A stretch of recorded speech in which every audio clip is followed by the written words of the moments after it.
So good evening. I'm Ashley Carlson. I am the 7th grade school counselor currently this year.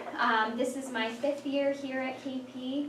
I'm a newer mom. I have a 3-year-old at home and due to have another baby in August. So really excited about that. And I'm Marnie Paulus, not pregnant, thank you very much. I've been here at KP since 1994, so I've seen all kinds of schedules and routines. I left in 2001 to raise my 3 boys. Jury's out if that helped.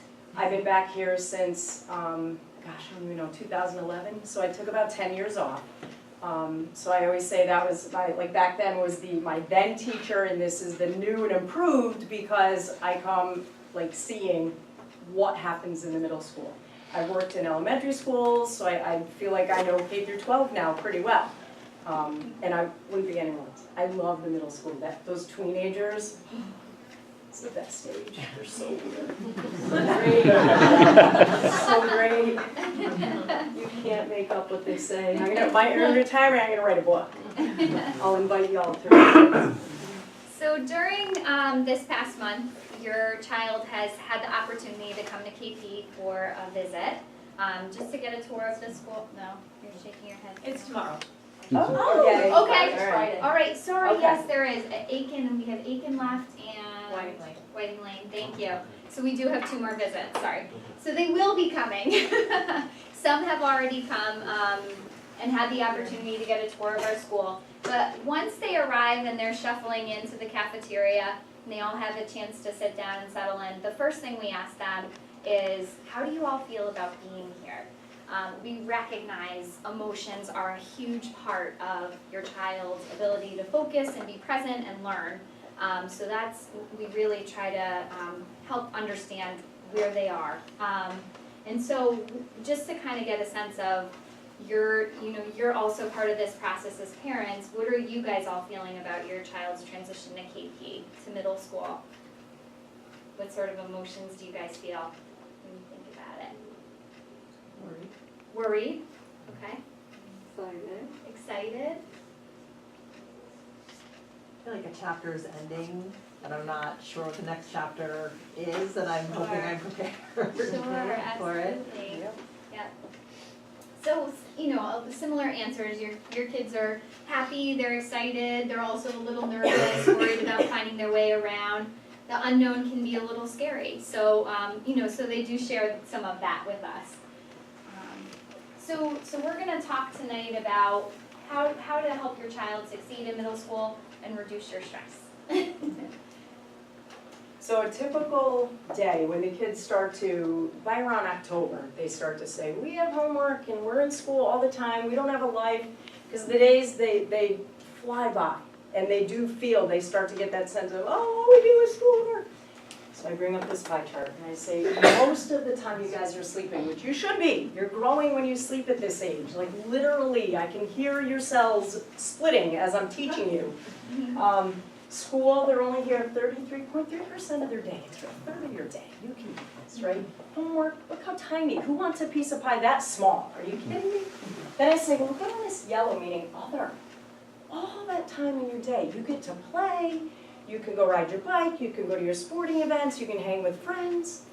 What are you complaining about? Oh, because I have posters all over the room. One of them is, if you don't like something, change the way you think about it. And I must say that to the kids all day long. They're sick of me saying it by now with 13 days left of school, but I'll just show that pie graph and all right, we hear you. So don't let them complain at home. You got this, you got this. So this is kind of just a sample schedule of what your child's day will look like at KP. We open our doors at 7:40. Kids start shuffling in between that 7:40, 7:55 time frame.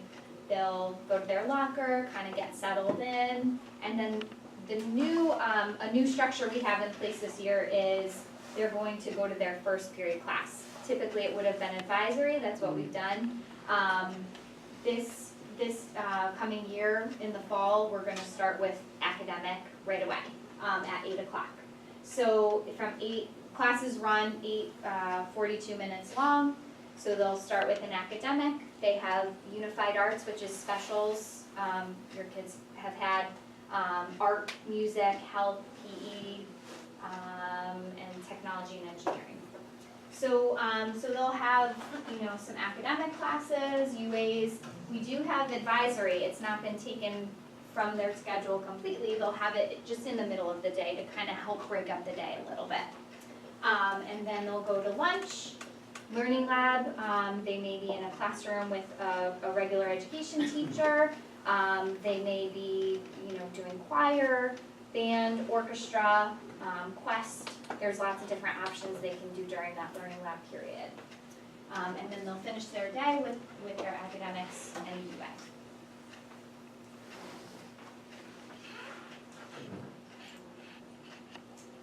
So we're going to share with you some different tools that can really help your child find success in middle school. One of the first things is, one of the top 10 things that's important is having dinner together at least 4 to 5 nights a week. I know it can get crazy with different activities and shuffling kids around. It's so important because you get to hear about their day. You have a very captive audience at that point, where you can kind of get a sense of how they're doing. So it's important to have that at that time, and putting away devices is a great time to really build that connection and have their undivided attention. And on that, structure creates discipline. We say that too often here at school, and that can happen at home too. And we're all busy. We all are going 50 different directions on a daily basis. But if you plan your dinner with the kids, and it might be at 5 o'clock on one night, it might be 9 o'clock on one night, where you're having eggs and toast because the baseball game went so long, or the dance recital lasted forever. But if you can build in the afternoon where your children know that they're gonna come home, and it might not be right away, you know your kids best. If they need to play for half an hour, that's fine, but structure 90 minutes of homework time. And if you watch them and they're up every 10 minutes, which a lot of kids are because we're in a very instant gratifying world with their texting and TV shows and gaming, make them take a 10-minute break and come back, but then try to build in maybe 2 hours. And if homework goes over that, pull the plug. We're begging you. Please don't make, there are some kids that come, it took me 4 hours for homework. I'll call the parent at lunch, are you kidding me? It took an hour and 50, I don't know what they're talking about. I'm like, okay, I'm just checking, because we don't want that. And if you ever have to leave a note in their agenda or a phone call, please let us know. Okay, homework is not, it counts 10% of their grade. It's really a testament to organization, responsibility, math practice. That's really what, and reading practice. The language arts teachers do a great job making them read 20 minutes, 30 minutes a night. So increases their vocab. There's studies that show, so really, and it counts 10% of their grade, so we don't want anyone freaking out about homework. Oh, the numbers, I got it, right? Yeah. So we're so, I feel like we're a society growing into over-programmedship. We don't have enough downtime. And I'm guilty of it at times.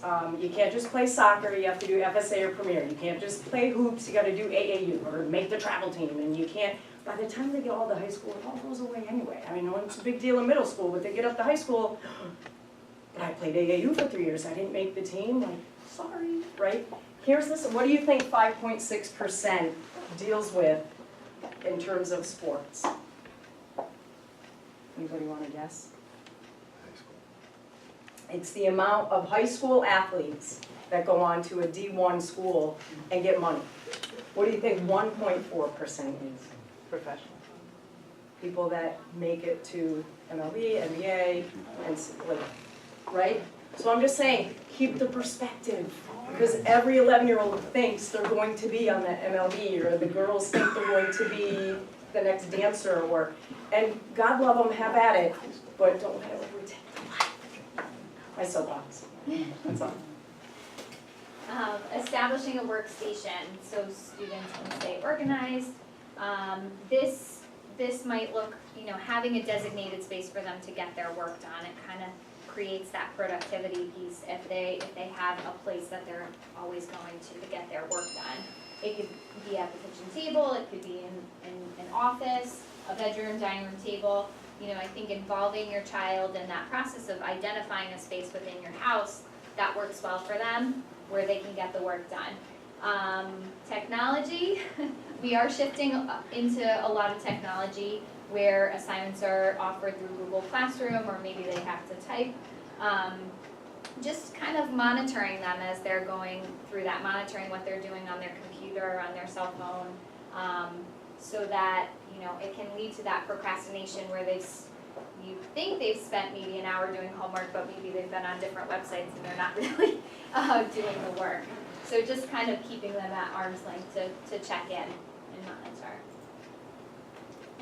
Keeping a monthly calendar at home, I think, instead of the little calendars on their phone, just so they can see everything in the big picture.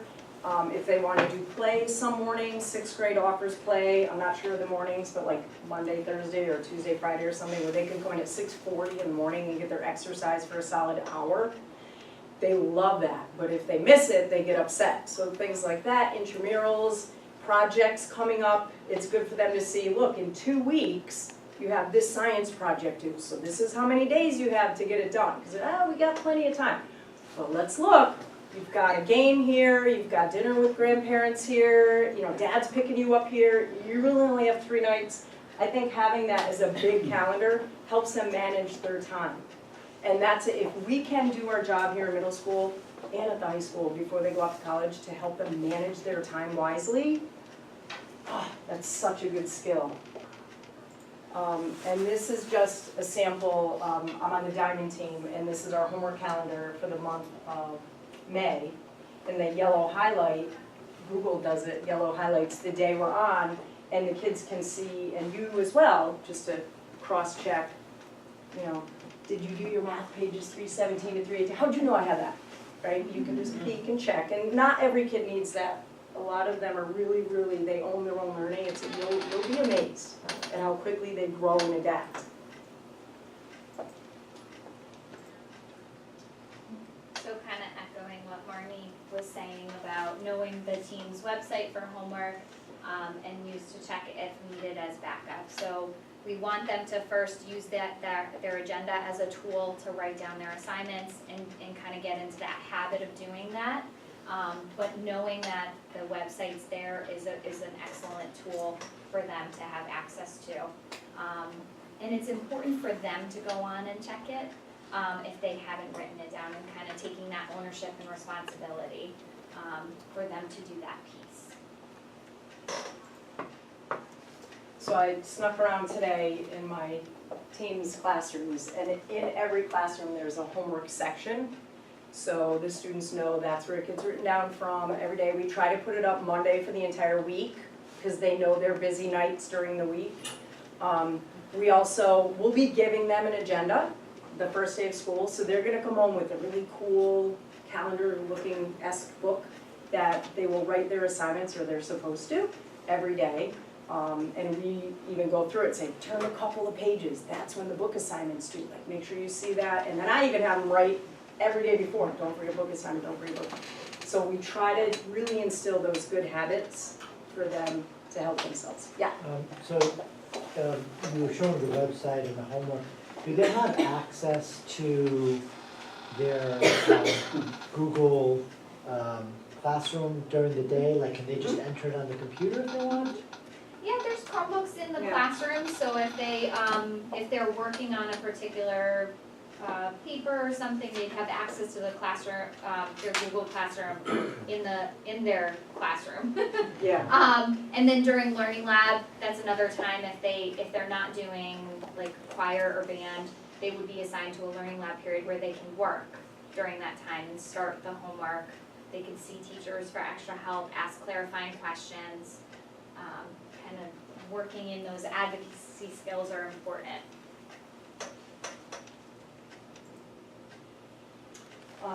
Keeping an organized binder. This is what we offer them to get as a sample.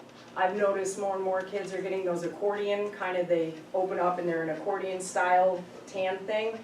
But we like the binder system, the 3-ring binder, where at the first day of school, we will have them put their schedule, then the agenda, their homework folder, and this is all on a list that you'll get over the summer. We've really pared it down. We're like, do they need white line paper? No. Do they need highlighters? Maybe one. Do they? So we kind of took a lot of stuff out. So what is on that list is really the necessities. A homework folder where we have them on the first day write in Sharpies to do and done. So they know. They go to math, they get the homework, they go home, they do it, they put it here. It's amazing how many kids lose it in between the process. I'm like, who lives in your folder? Where did it go? Then a parent will send a picture. I swear to God, we thought we put it in there. I'm like, we? No. Agenda, and then there's tabs where we have them labeled. They're 5 academics according to period 1, 2, 3, 4, whatever, and at the end they're UA tab. So it's a one system, not grotesquely huge. Some of them I say, why do you bring a suitcase to school? You're gonna need it on rollers, you're gonna kill your back. One, that's it. They'll try to talk you into the fancy schmancy, whether you could say, no, they said you don't need all that.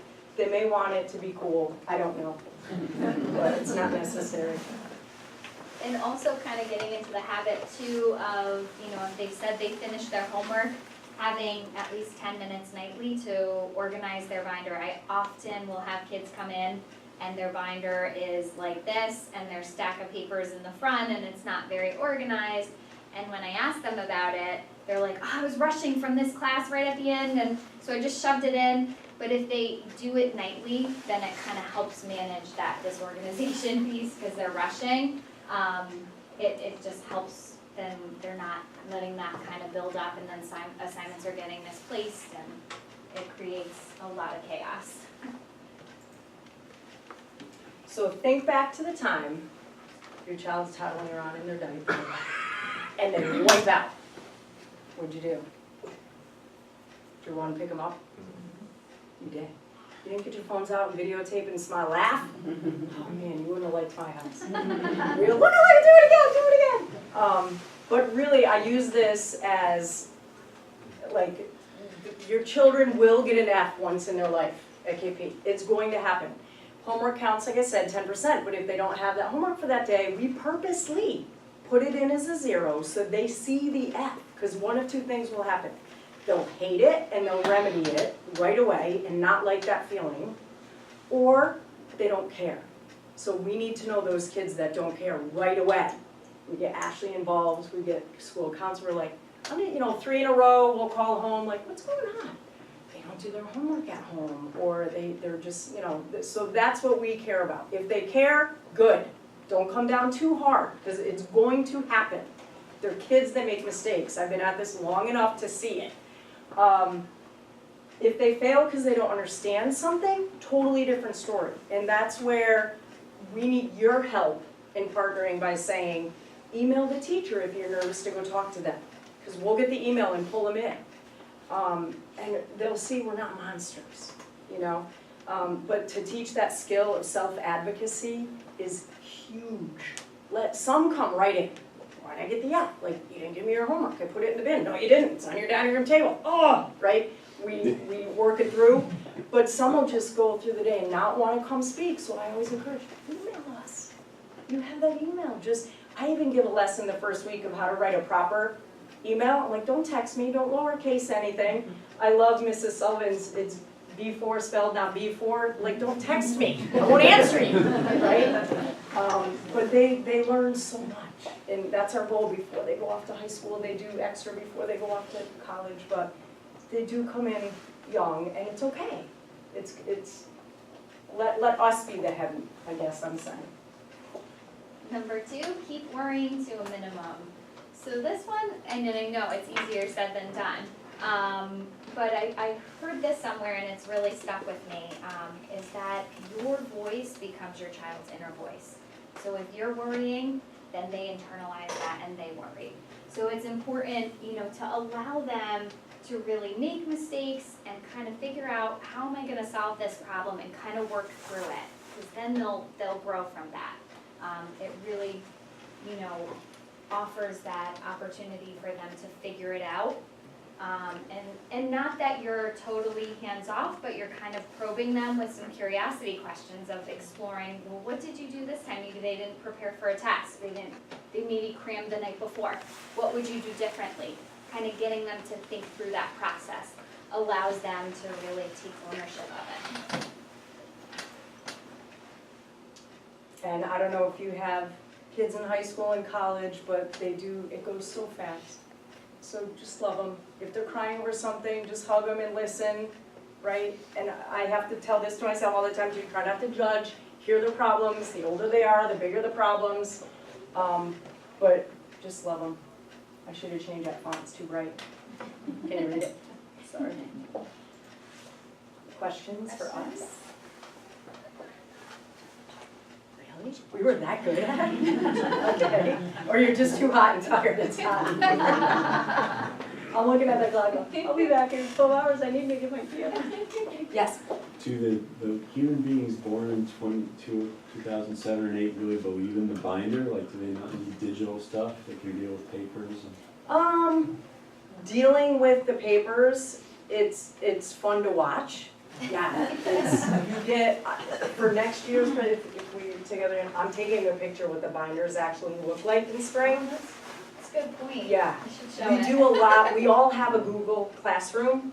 I don't grade them online, I can't. My eyes are going, I'm like, I need the paper, I need to like feel it still, I guess I'm an old-fashioned teacher, but everything is on Google Classroom. And you guys can sign into it too, once your children share your code, just to get reminders and see, but yeah, even in college, I'm amazed at the hand papers, these 12-page papers that have to get turned in, because my son is at Central, will run home and I'm like, don't they have copiers in the library there? Yeah, but I know where ours is, blah. I'm like, oh God. So yeah, I hear you, but I don't think we're quite there yet.